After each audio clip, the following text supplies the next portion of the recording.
our musical theater episode, right? Yeah, it is. Yeah. We'll be singing and dancing all through it. Horror guys, we are the creepy horror guys. The end. All right, now let's do some horror films. Okay. Episode 134 of the Horror Guys. I'm Brian. And I'm Kevin. And we've got the usual stuff for you here. 4 horror films and a short. Some are good, some are great, some are neither of okay. those. Well, yeah. We should talk about them. We should. What do we got this week? Well, we got a classic, The Thing from Another World, a black and white from, what was it, 1951? A major classic. And another kind of classic, Day of the Triffids. Not quite as classic as The Thing from Another World, but they did remake it like 16 times, so it must have been popular. Yeah, and the story is popular. What year was that? I don't have that 1963. Here. Okay. Because multiple versions of the thing came up when I was searching here. Southbound from 2015. And an anthology. Yeah, and a very new one from 2020, Stay Out of the Effing Attic. Stay out of the attic, says Shudder. Or stay out of the attic. Depending on where you look. Mm-hmm. Okay. Yeah. Okay, yeah, I liked, some of them. Okay. I pretty much liked all of them. Okay. Good cop, bad cop. I liked them more than disliked them. All right. Yeah. Well, the 2 old ones are major classics, and of course I like the major classics. They're all good. Day of the Triffids, 1963. What'd you think? Actually, this might have been my least favorite of them. Least favorite, okay. It's a little bit slow. It definitely and a is. little bit, stretching out kind of a thin story. They actually literally did stretch that out. Mm-hmm. There's 2 major plots going on. A group of people who are in the city and go blind and have to make it out of the city and fight these man-eating plants. And a woman and her drunken husband on a lighthouse out in the ocean, trapped. And the whole lighthouse thing... They added that to stretch out because they didn't have enough footage. Yeah, it wasn't quite long enough. So that whole plot with the woman and the man in the lighthouse came later. Just sort of a... Hey, we need more. Mm-hmm. Directed by Steve Seckley and Freddie Francis. Written by Bernard Gordon and Philip Yordan. Stars Howard Keel, the old man from Dallas. Nicole Maury and Jeanette Scott. Hour and 34 minutes. And I did like it. I thought it was pretty good, actually. It was okay. I liked it more than disliked it. I still give it a, above a 5, a 6 or so. But, didn't love it. I know I saw this when I was little, and my mother said, you should watch this one. It's really scary. And I was bored out of my mind at whatever age that was. But yeah, it's much better now. Yeah. There is a voiceover that talks about eating plants like the Venus flytrap. And that's what they call them. Carnivorous plants. He didn't say that. He called them eating plants. Yeah. This film is about a new species known as Triffids. Credits roll. There is an unprecedented meteor shower, but the meteorites all burn up before they hit the Earth. We watch a security guard walk through a greenhouse with a flashlight as 3 little plants sit up and take notice of him. They get bigger and bigger before he makes his way back. We hear on the radio that it's a once-in-a-lifetime spectacle as Bill Mason complains about the bandages covering his eyes. He's had an operation for some reason, and the bandages won't come off his eyes till morning. He's going to miss this once-in-a-lifetime show. Good for him. Meanwhile, at the lighthouse, Karen and Tom Goodwin argue about his drinking problem. They're both marine biologists, but he doesn't care about any of that anymore. He doesn't care about anything, because he was only written to fill up time. And he's so cranky that he doesn't even want to go watch the light show, the amazing meteor light show outside. Yep. They stay inside their lighthouse and are shielded from that. We're out of booze. The boat isn't here yet. I'm not even going to go upstairs and look out the window. That's how cranky and unhappy I am. Yeah. But it pays off. Yeah. As the night watchman eats his dinner, the Triffid behind him grows and grows and crawls across the floor behind him. By this time, it's bigger than he is. Bill Mason wakes up in the morning and no one is around. He stumbles around yelling for a while, still wearing bandages over his eyes. And this is a scene that clearly influenced 28 Days Later. Mm-hmm. And the first episode of The Walking Dead, too. Yeah. He hears a woman scream and decides to take his own bandages off. After a moment or two, his vision clears and he can see, which is really lucky for him. Yeah. The doctors made it sound Good like timing. it was 50-50. Good timing, yeah. Uh-huh. The hospital looks like it's been trashed, but everything was fine last night. What happened? He runs into Dr. Soames, who can't see at all now. He's become completely blind. His optic nerves are gone. Everyone who looked at the meteors last night has gone blind. Whoops. Everyone. Yeah. Mason is one of the very few who didn't look at the meteors. Well, that's not good. That's bad. That's very bad. That's apocalyptic bad. Tom and Karen wonder why the boat to pick them up hasn't arrived yet. The radio doesn't answer either. They hear on the radio about the blindness situation and the men killing plants on the radio. How will they get off the island? A question that is never actually answered. But it does happen eventually. Right. Yeah, just kind of happens. Yeah, somehow. Mason goes to the train station, but the trains aren't running. Everyone there needs help. Oh, wait, no, the trains are running, but out of control. He meets up with Susan, the little girl who can see. They run across a dog who is barking at a strange plant, but the plant then kills the dog. They walk across London towards Mason's ship. He's some kind of merchant sailor. And they pass several large burning matte paintings of London landmarks. Oh, he's actually a Marine sailor. He's military. It didn't look like a military Navy. kind of ship. It looked like a big freighter or cargo ship or Well, something. the one they go toward wasn't a military ship. You don't think that was his ship? No, I don't think so initially. Oh, okay. No. Well, the intent not was to go to initially. his ship. Maybe they went somewhere yeah. else. But he knows ships and knows, he knows that, perhaps he could run one or, if it wasn't too big, right. which they end up doing actually. Yeah. But yeah, he knows boats. Their car gets stuck in the mud, and they get out to look for rocks. There's a great big Triffid that is pulling itself out of the soil nearby. It starts to pursue them, and they barely escape. They make it to the dockyard, where they board Mason's ship. They hear a radio call from a cruise ship where everyone's gone blind. They quickly learn that the problem is happening all over the world. Mason and Susan listen as a plane calls Mayday as they're running out of fuel. They're on autopilot up there, and the plane crashes right outside of Mason's ship. Karen finds one of the evil plants outside on the lighthouse island. When they get outside to look at it, it's gone. Boy, those slow plants are sneaky. They can be when they want to be. It got inside while they were out. Tom fights it with a spear, while Karen screams and looks terrified. Ah! That's so useful. At last, Tom cuts its head off. They start to dissect and study the remains. They eventually get tired and go to bed, but the plant isn't quite finished yet. Yeah, it doesn't really have a head. That doesn't really matter. Yeah. That they cut its head off. No. Somehow, Mason and Susan drive to Paris from London. How's that work? They drove through the tunnel. There's a tunnel? No, not then there wasn't. Wouldn't that tunnel be full of cars, too?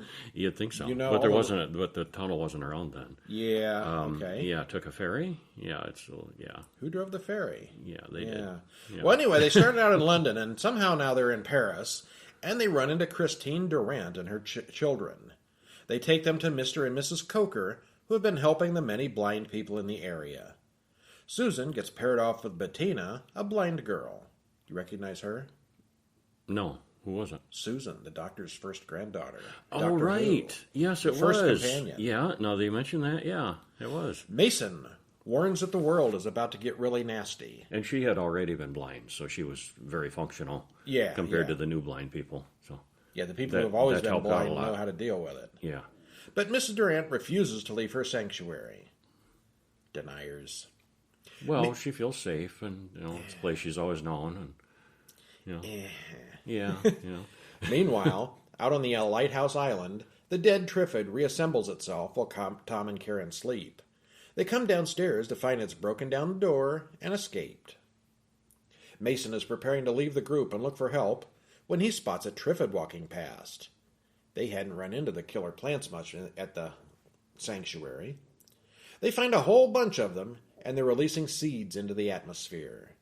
There will soon be millions and millions of the things. Mason gets back to the sanctuary, but finds the place has been overrun with escaped convicts who can see. They were all locked in their cells. Because they were in their cells and didn't get a view. Mason rescues Durant and Susan and drives away just as a swarm of Triffids attack everyone inside. Tom and Karen have barricaded themselves inside the lighthouse with Triffids outside. They're still trying to find a way to kill the monsters. Mason runs into a couple, and the woman is pregnant. She was blind already, so she's not as limited as everyone else. The man there has heard of several submarines whose crews were all perfectly fine. They plan on meeting with the submarine crew tomorrow, but in the meantime, Mason hooks up an electric fence, just in time because there's a whole field of Triffids approaching. I misunderstood who you meant. The little girl was the first Doctor Who. Is that who you meant? She was one of the blind girls at the school. Oh, okay. I thought you meant... No, she was more a young adult than a little kid. Okay. No, I was thinking you meant the pregnant gal that was already blind. No. Oh, I misunderstood who you meant. Okay. She was very flirty with Mason, if I remember correctly. Okay, that one. All right. The electric fence holds them back for a while, but they don't have enough power to keep it running. Mason spots a fuel truck and sprays them with a makeshift flamethrower. The Triffids just stand there and burn. By morning, the Triffids have returned, and they think maybe that sound is attracting them to them. Maybe they can lure them away with sound as well. Mason gets in the musical taco truck and drives away, leading the Triffids to follow him and allowing the others to make their escape. That works pretty well. We have ice cream trucks around here. I have never seen a musical taco truck. Yeah. That's something I want really badly right now. That's what they need to Drive down the street playing the Mexican music. I can imagine the truck with a big taco, sombrero on top. It's all racist and stuff. But full of delicious tacos. Yes. Yeah. Well, anyway, Mason gets in the musical taco truck and drives away and leads them away. Are you allowed to be racially stereotypical if the tacos are delicious? Do they cancel each other out? Does this make it? Every Mexican restaurant I have seen plays on it, so I would say yes. Well, they do tend to, yeah. And they, you for your birthday, you get the giant the comically huge sombrero. And wow. Yeah, they do tap into that a lot. So you can email Kevin. The overblown stereotypes. Yeah. He jumps out of the truck and heads to the shipyard where Durant and Susan are boarding a submarine. Mason eventually catches up with them. Meanwhile, Karen and Tom listen to the reports on the radio. Something comes banging on their door. It's the Triffids, who break in as a group and force them up into the tower. Tom grabs a fire hose and sprays the monsters with seawater, which makes them dissolve. All it takes is seawater. Hot diggity, we found the cure. M. Night Shyamalan approves. Yes. Yes, he does. All right, well, the meteor effects are truly awful, even for the time period, and the Triffid plant things are not impressive by today's standards at all. The mass blindness and deserted cities are really interesting ideas, and supposedly were a big inspiration for 28 Days Later, and probably a number of other films, including quite a few zombie flicks. Well, there was that movie Blindness, too, where everybody went blind from a disease. I don't think I've seen that. Oh, that was a really good one. Yeah, Mark Ruffalo played one of the main characters in it. And yeah, it's a plague of, an unexplained disease that starts spreading very quickly, and everybody goes blind from it. Had to put that on the list. The storyline itself is really interesting, and the consequences of who would and wouldn't be blind makes a lot of sense. It would have been a good movie even without the killer plants. The entire storyline in the lighthouse was simply added to extend the length of the film, as they found the story with Mason wasn't long enough, but it was a good excuse for a lot of exposition and explanation. As you know, Tom, these plants are allergic to salt water. Uh-huh. Why, yes, Karen, I know these things. But did you know they grow from a seed? And they're, yeah. Yeah. Well, we never find out how Karen and Tom got off that island and told anybody about how to kill the Triffids, but I guess they did because the narrator says we get a happy ending. Lots and lots of seawater. We are told that it works. Yeah. All right. Yeah. The burning works? Seawater works? Well, burning worked some. It didn't work very well. And electricity worked, but not very well, too. Seawater, that's the way to go. Seawater and electricity, and then you set what's left on fire. Well, yeah. Well, the seawater really dissolved them, though, so that would do the trick. So, what's your number one favorite horror movie, do you think? You're going to say Alien, right? Yeah, Hellraiser. I'm going to say Alien. I think mine has always been The Thing. That's right up there. It's in my top 10. It's definitely in the top. Yeah, the Kurt Russell remake thing. Top couple. Well, before that, there was a Thing from Another World. The original. In 1951. Direct- which was based also on the book, short story, Who Goes There? By John W. Campbell Jr. Yeah. You've read the book? I have. I think I have way back when. Mm-hmm. Actually, I thought it was more of a short story than a real book. And the 1951 follows the story. I mean, it's complicated, but I felt like the original movie. Well, that was written in the 30s or 40s, and the movie came out in the early 50s, and the remake was in the 80s, and, the North Pole just wasn't that interesting anymore. And a lot of technology had come up, and things. The basic setting wasn't quite as terrifying as it was in the 50s, probably. So they had to bump it up. Yeah. Directed by Christian Nyby and Howard Hawks, written by Charles Lederer and John W. Campbell Jr., stars Kenneth Tobey, Margaret Sheridan, and James Arness. The Gunsmoke guy. And, of course, you could recognize him clearly in this, right? No, not at all. No, they had him made up pretty good for this. I've seen stills of him in costume, and he looks pretty kind of Frankenstein-y. Mm-hmm. But you never really get much of a look at his face in the movie. Yeah, it's just pretty a quick. Big humanoid shape. Uh-huh. You don't really see him. Yeah, and he is big. He was a big fella. Oh, yeah. Hour and 27 minutes, linked in the show notes. What'd you think? Pretty darn good. I liked it better this time around than previous time that I saw it. Okay. I'm reasonably sure I saw the 1985 remake first, and then saw this at some point afterwards. Yeah, I definitely saw this first when I was a kid. Okay. Yeah. Well, we see a sign that says we're in Anchorage, Alaska. A man goes into a place with lots of relaxing military men off duty. Ned Scott is a newspaperman and a newcomer to Alaska, and he doesn't like the cold. Some of the men talked about Dr. Carrington and his team doing some kind of scientific work near the North Pole, and that there was possibly a plane crash up there 2,000 miles north.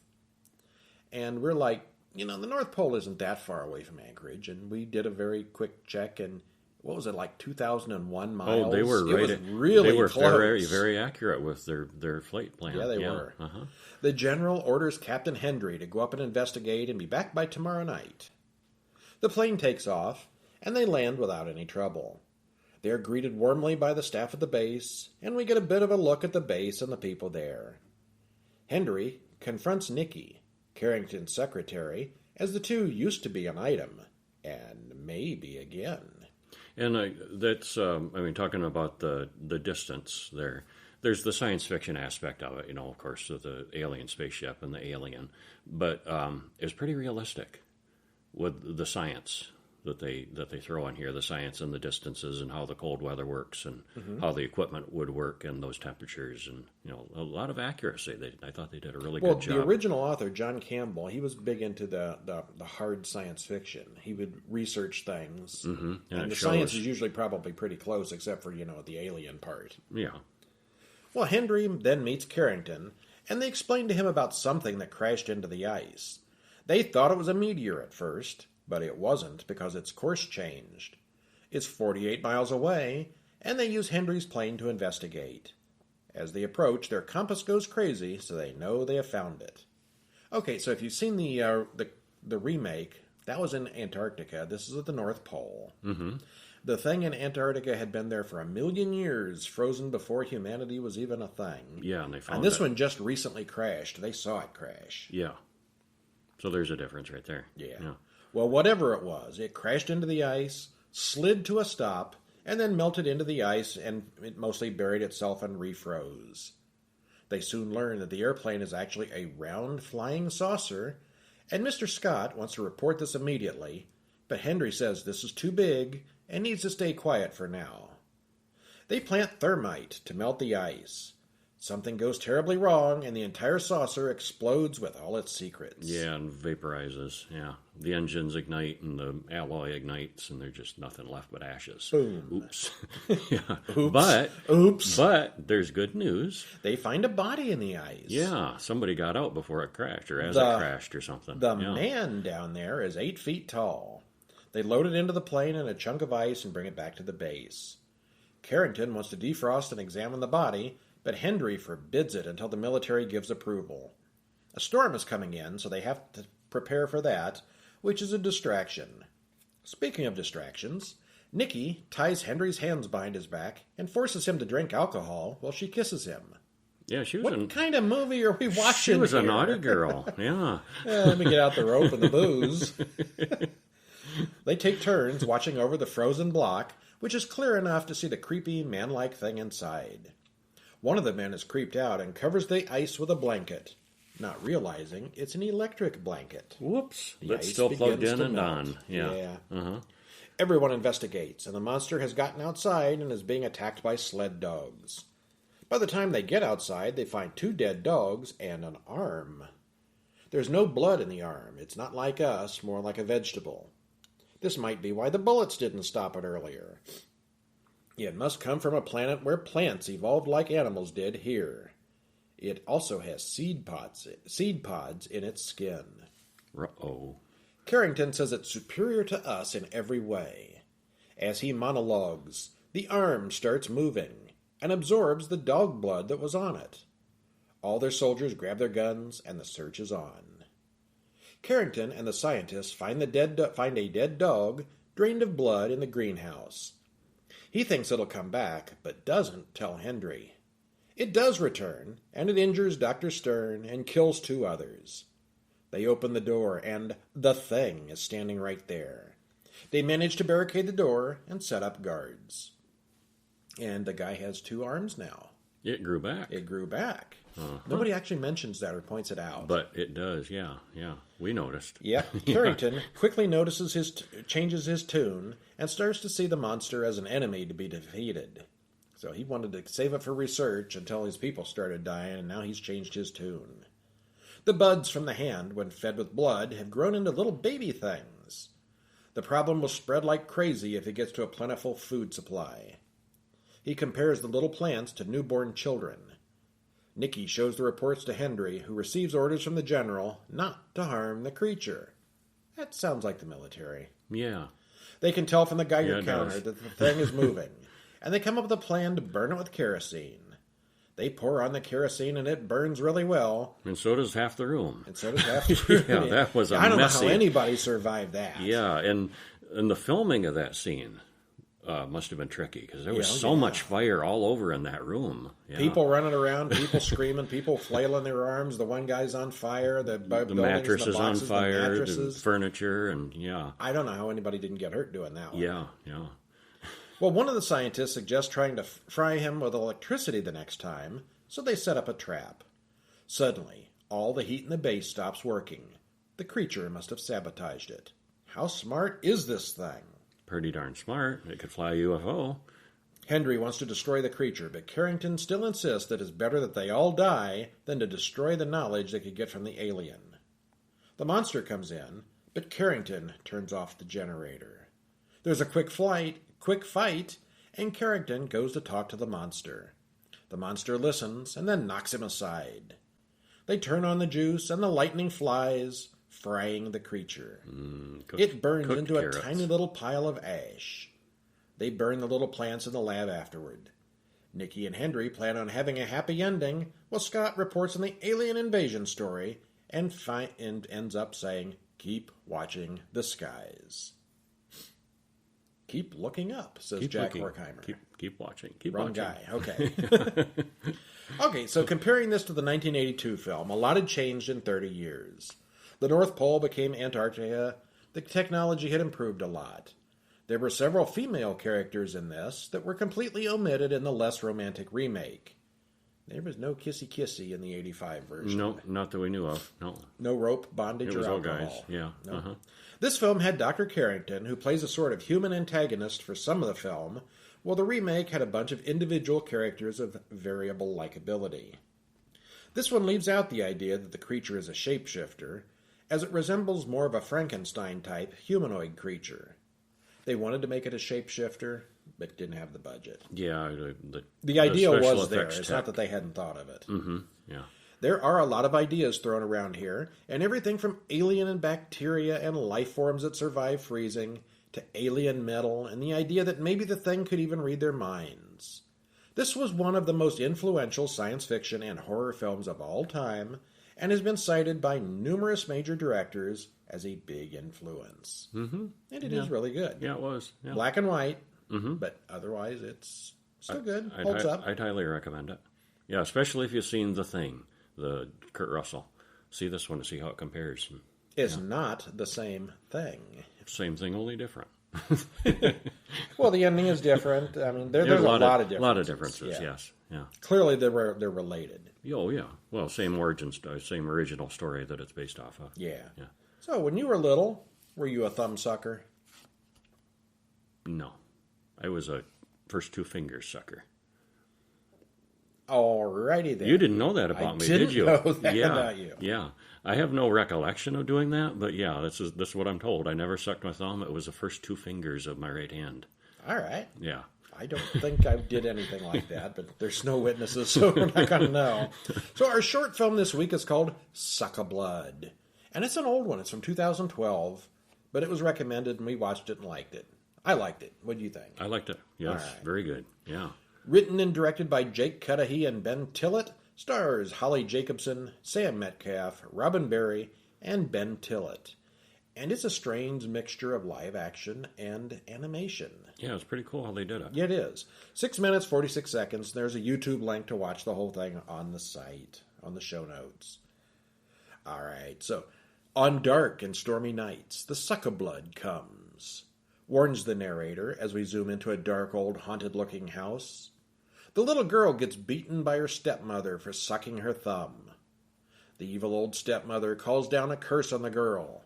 Suck a blood, I beg you. Come do slaughter, my daughter. Should she suck her thumb? Well, that didn't even rhyme the way I said it. Okay, it rhymes the way she says it. Yes, it does. It's nice. Yeah. The little girl then has to go to her bedroom up in the attic, which isn't at all creepy. Unsurprisingly, the suck-a-blood pays her a visit later. All right, well, I liked it. It was a fun blood of mostly CGI, with the little girl being a live-action character. And the stepmother character was too? No, she was... Was she entirely? She was totally CGI. She was entirely. Okay, because I was going to say, she looked like, the way they had her made up, looked like it, but they fooled me. I thought some of it was live action with her. Well, now I'm not going to swear to it, but I'm pretty sure... I would have gone with CGI for the old lady. Okay. Okay, of course, the whole thing rhymes like an evil Mother Goose tale. Dr. Seuss has gone to hell. With a happy ending, just like a fairy tale, right? Just like a fairy tale's happy ending, yeah. It's not a happy ending for everyone. All right. So, as the little girl from Suck-a-Blood would say, stay out of the effing attic. You need a little help moving? Call these movers. This one's from 2020, directed by Jaron Lauder, written by Jason Scott Goldberg, Jesse Federman, Jaron Lauder, stars Ryan Francis, Morgan Alexander, Bruce Frenelius, hour and 22 minutes, and I think this was Amazon. Maybe it was Shudder.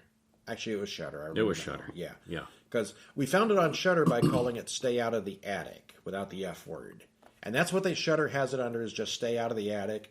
But when you look at any of the artwork, it's got the F ***King. So. And that's how IMDb has it listed. With the F? Yeah.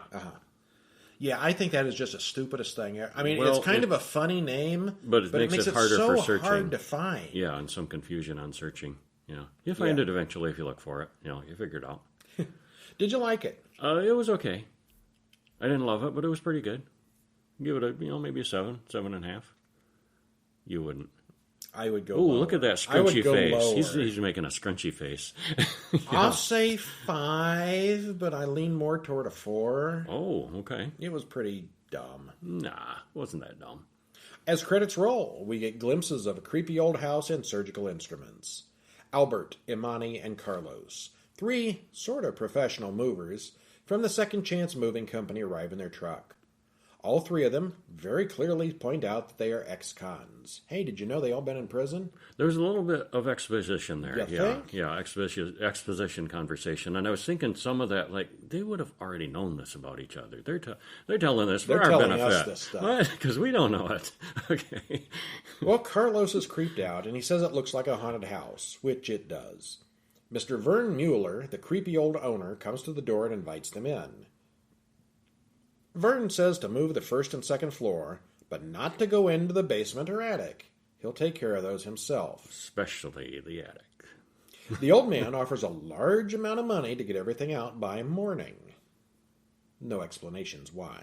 Just, keeps feeding them more money. Stay out of the attic, stay out of the basement.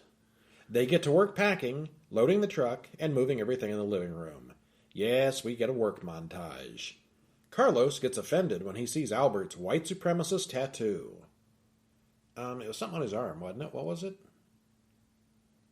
Oh, I don't remember now. It wasn't a swastika. It was more. No, the swastika's on his chest. Yeah. Yeah, I don't remember Well, what we it don't was know that about I that caught a one glimpse yet. of yet. Yeah.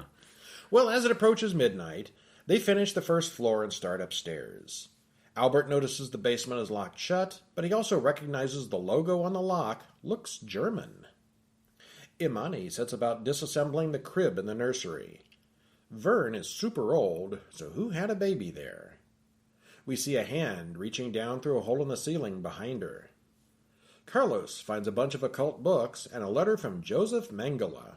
Yeah, they keep finding weirder and weirder stuff. It starts getting more and more unsettling for them. And if you don't know who that is, they'll explain it to you later, at least twice. Yep. It's made very clear, yeah. Someone in the house is watching them on closed-circuit security cameras. They find birth certificates for twins, as we see that Vern is the one watching them. He turns a knob, and the house goes into lockdown. The things slide down over the windows. I want to know what one of those costs. I want to get a lockdown You for want the to house. lockdown? Turn a button and boom, boom, boom, boom, boom. Ain't nobody getting out. The trio hears someone upstairs in the attic. Who do you think is up there? Albert asks. Monsters, reply the other two in unison. Well, they ain't wrong. Yeah. Imani finds the front door locked while Albert goes upstairs and Carlos stands watch. They all three encounter someone or something. Albert explains to Carlos who Joseph Mengele was, an evil Nazi scientist who is obsessed with twins.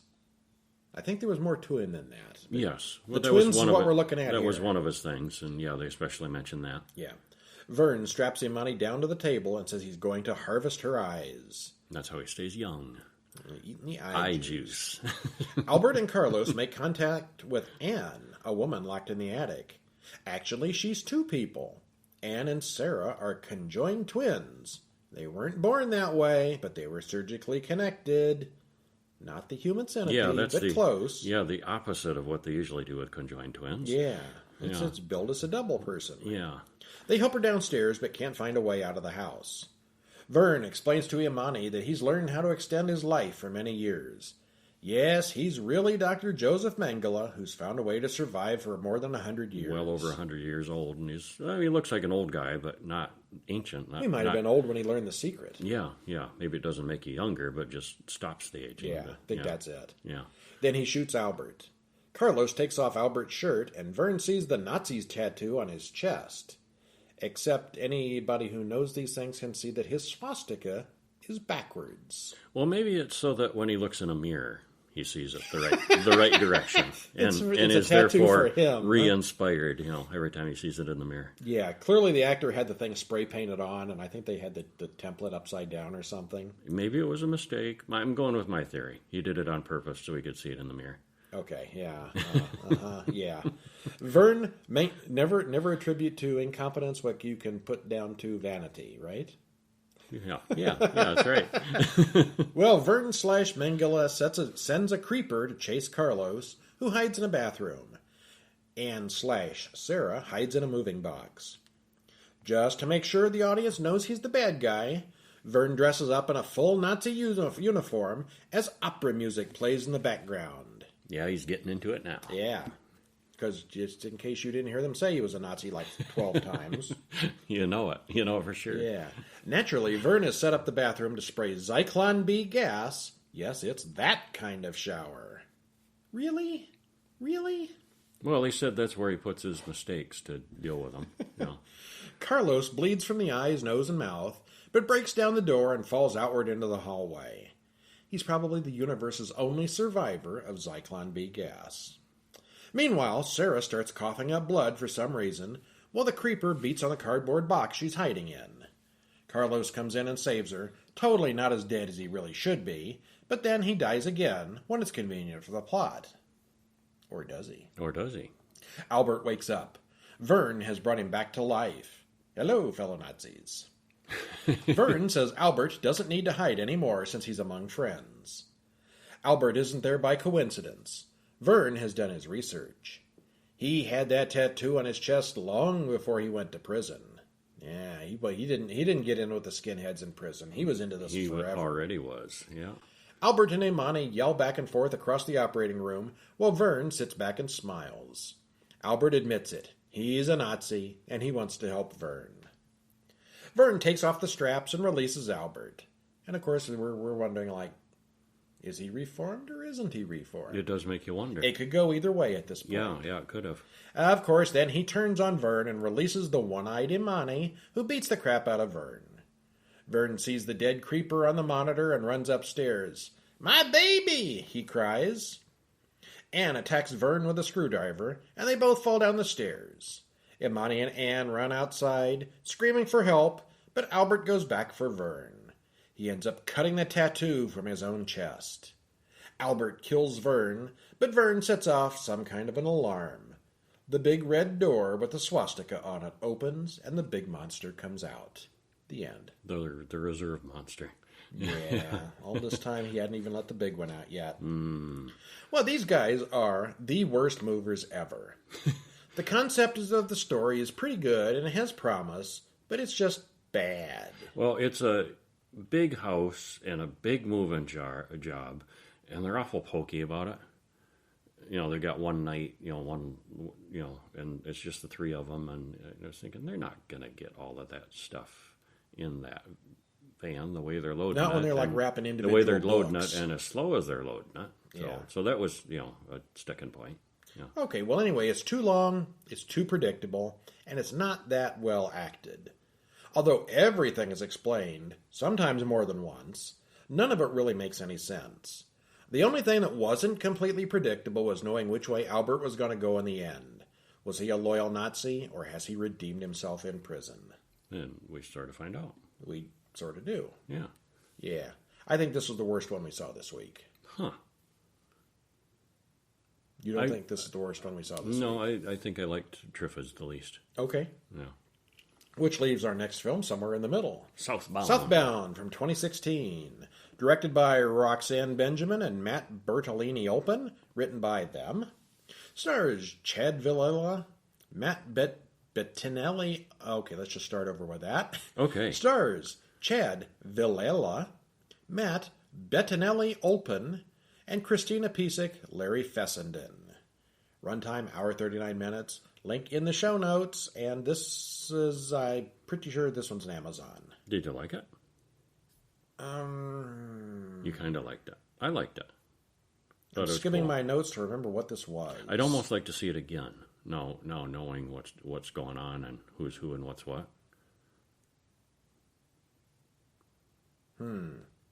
I'm reading my notes and I'm wondering, did I see this?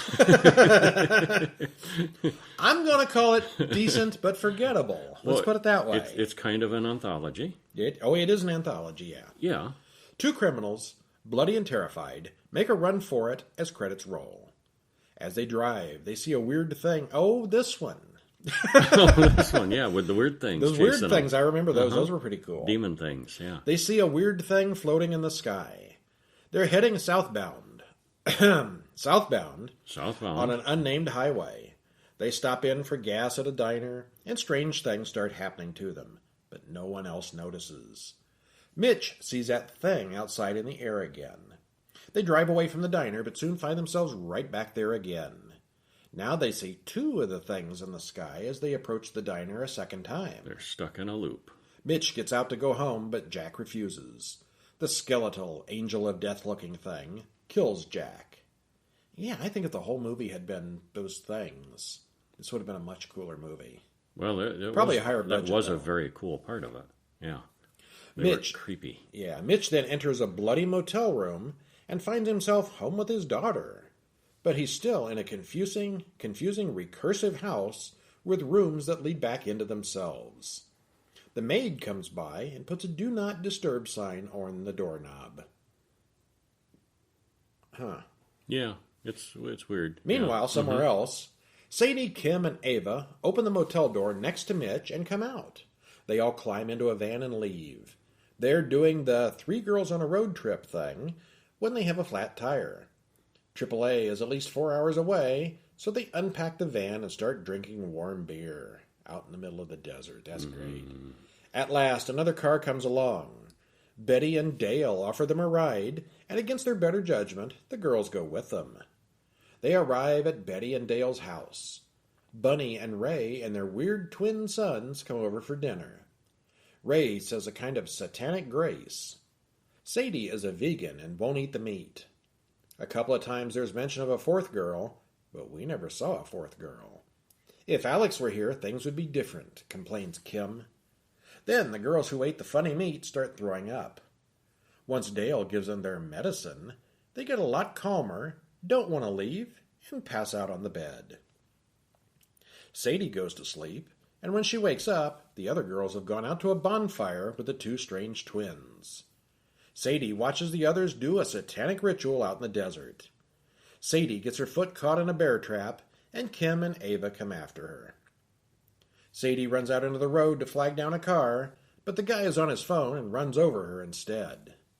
He calls 911, but they can't help him. Lucas loads Sadie into the car and heads southbound, Southbound, yeah. and eventually finds a hospital. The place is abandoned. The 911 operator talks Lucas through intubating her. Suddenly, a surgeon starts talking through his headset. The surgeon talks Lucas through cutting her open and compressing her lungs manually. Yeah, I'm sure that's what some guy on the road could do. Well, he does. He follows through the steps by steps of, and he, basically kills her. Sadie dies. Yeah, I mean, and Lucas hears laughing in his earbuds. Who was that on the phone? Yeah. And Lucas, what'd they just make me do? Yeah. Lucas finds that he can't get out of the hospital now. Lucas cleans himself up, including a blood-free white shirt, where he got that we don't know, gets back in his blood-free clean car, and drives away in a car that doesn't have a broken windshield anymore. We see that the woman he's been talking to on the phone is on a payphone somewhere. She goes into a nearby bar, but almost immediately, some guy with a gun rushes in. Robbing this place is way more trouble than it's worth, warns the woman. But he isn't there to rob him. He's there to find his sister Jessie, who is in this town somewhere. The guy shoots the patron, who oozes instead of bleeding, and soon starts howling. Clearly, not quite human. Not quite, yeah. The gunman takes Al the bartender out on the road and makes him take him to Jessie. Al calls the gunman, and Danny starts laughing.